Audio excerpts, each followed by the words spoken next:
Hello everyone welcome to my mini blog. अनि आज चाहिँ हामी आएको छौँ यो नगरकोटको एकदमै लामो लामो लामो लामो लामो लामो पुलमा। अनि साउन्ड चाहिँ कस्तो आइरहेछ थाहा छैन। अनि सबजना उता पर गइसक्नु भएको छ। कस्तो राम्रो, वाउ सो ब्युटिफुल। यता हेरौँ त वन जङ्गल।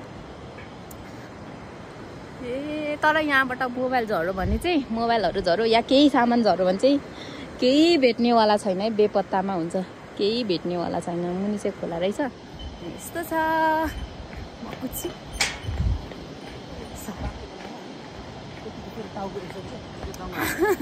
सबजना पर पुगिसक्नु हो। वाउ कति लामो।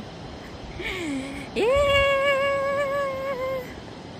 जङ्गलै जङ्गल क्या यो, कहीँबाट बाटो जाने ठाउँ नभएर यो पुल बनाएकोलाई हेर्नु है, यस्तो छ। यो त स्टार्ट भयो यता, अनि यता यता यता हुँदै यो चाहिँ खोला है। ओ मेरो फोन झर्छ भने मलाई बडो टेन्सन भयो भाइ, टेन्सन भयो। अनि चाहिँ यस्तो छ कि लामो। यो कुन गाउँ जाने हो नगरकोटदेखि मलाई थाहा भएन, तर दामी छ, जङ्गलै जङ्गल। मलाई चाहिँ डर लाग्यो कि बिचमा पुगेँ।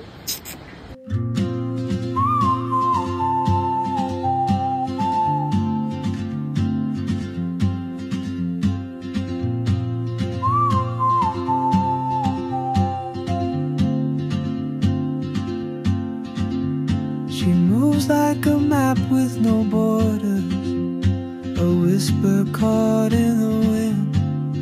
I see her boots at the corner cafe with a notebook and a grin. She's chasing skies I've never named while I stay in my lane. But something in the way she moves keeps pulling at my chain.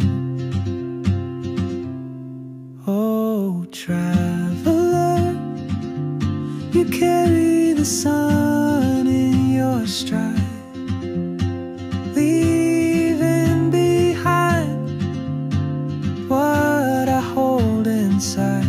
If I don't ask your name today,